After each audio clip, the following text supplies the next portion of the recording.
Gaza, cities after cities have been demolished. Villages after villages have been razed to ground.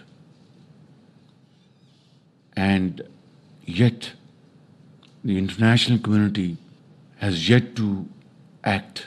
Speeches, resolutions,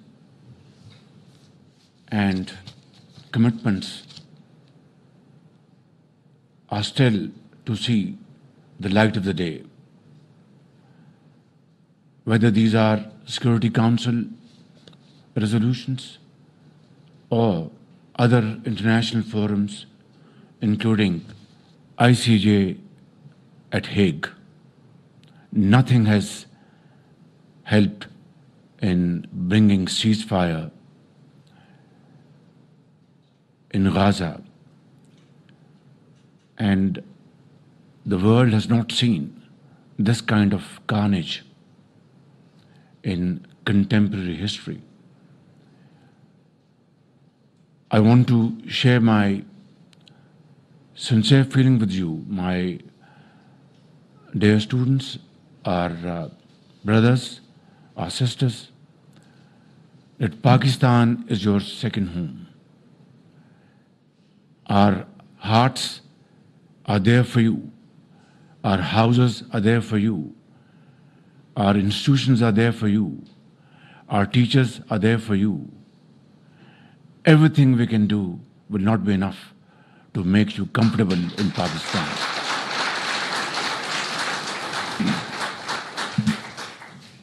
I was at UNGA session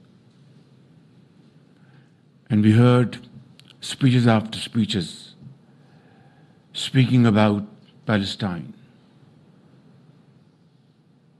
speaking about how Israeli forces are committing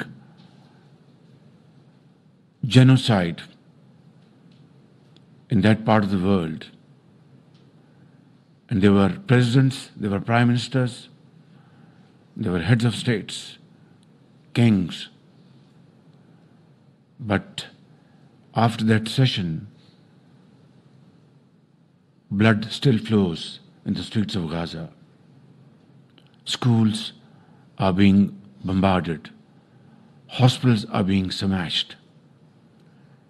And the world is a silent spectator.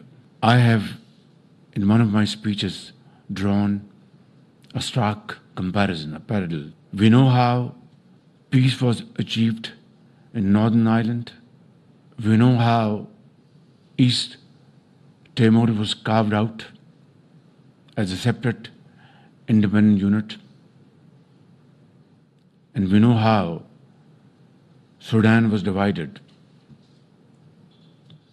And we know how Bosnia's cries were finally heard after thousands and thousands of Muslims were martyred over there.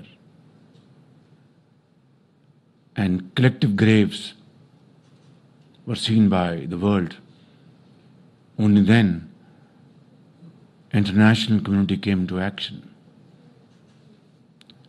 This stark comparison tells us that when the powerful and the mighty want to achieve something, it is achieved. And when the powerful and mighty want to ignore something, it is ignored.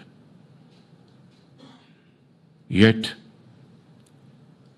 the hopes of Palestinian people gives inspiration to the entire world, facing these stupendous challenges, losing every member of their families.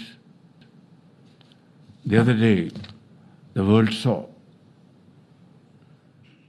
two sisters traveling together, and then the elder sister holding the younger sister. God knows where their mother and father is. These kind of heart-wrenching stories have touched every heart, living heart in this world. But it has not touched those who matter and those who have to take a decision to save the people of Gaza and Palestine and Lebanon. Therefore, my brothers and sisters, this is just not a gathering of students, it's a gathering of a family.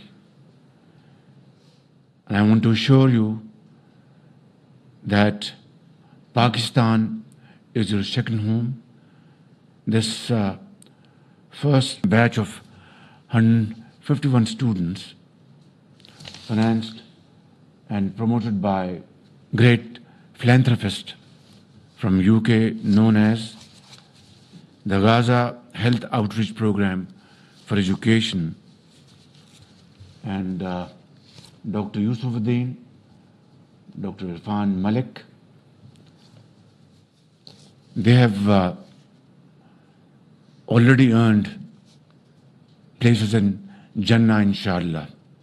I have already instructed my colleagues, not instructed, requested them that we have to invite many more 100 students from Pakistan who can get highest quality education in Lahore, Karachi, Peshawar, Quetta, Islamabad, and we will be playing host to you. Believe me,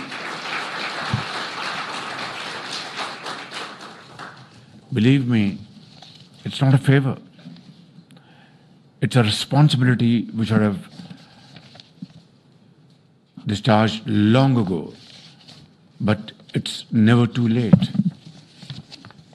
And while the cost of this batch of students will be borne by Al Khidmat Foundation and those great people sitting there, I will make sure that while additional students come here in Pakistan, not only we will provide them finest quality education, but it will be all free of cost, borne by the government of Pakistan, inshallah. I will therefore request Dr. Bharat and Secretary Health and Secretary Foreign Affairs to kindly take up this challenge immediately, and through proper coordination, please come up with your recommendations without any delay as to how many more students, brightest of the bright, can we invite to Pakistan and house them in the best learning seats of Pakistan. This should be done not in months but in days and weeks. So, my dear brothers and sisters,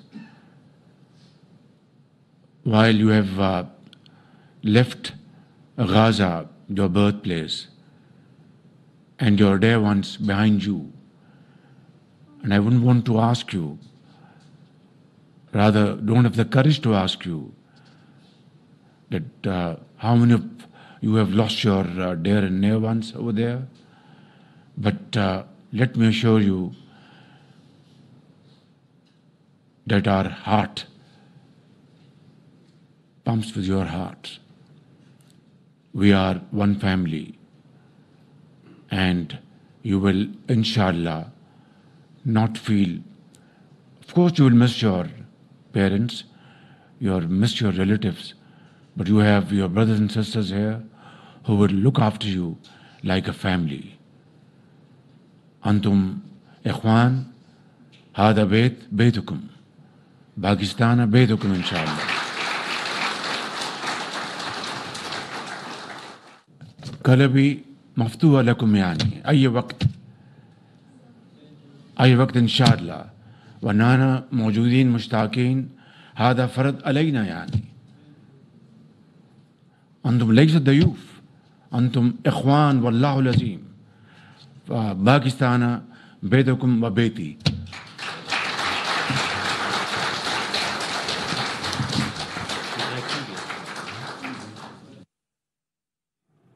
وزیر اعظم محمد شہباز.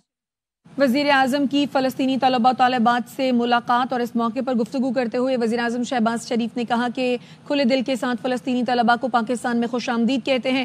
اسرائیل کی جانب سے فلسطینیوں کی نسل کشی جاری ہے.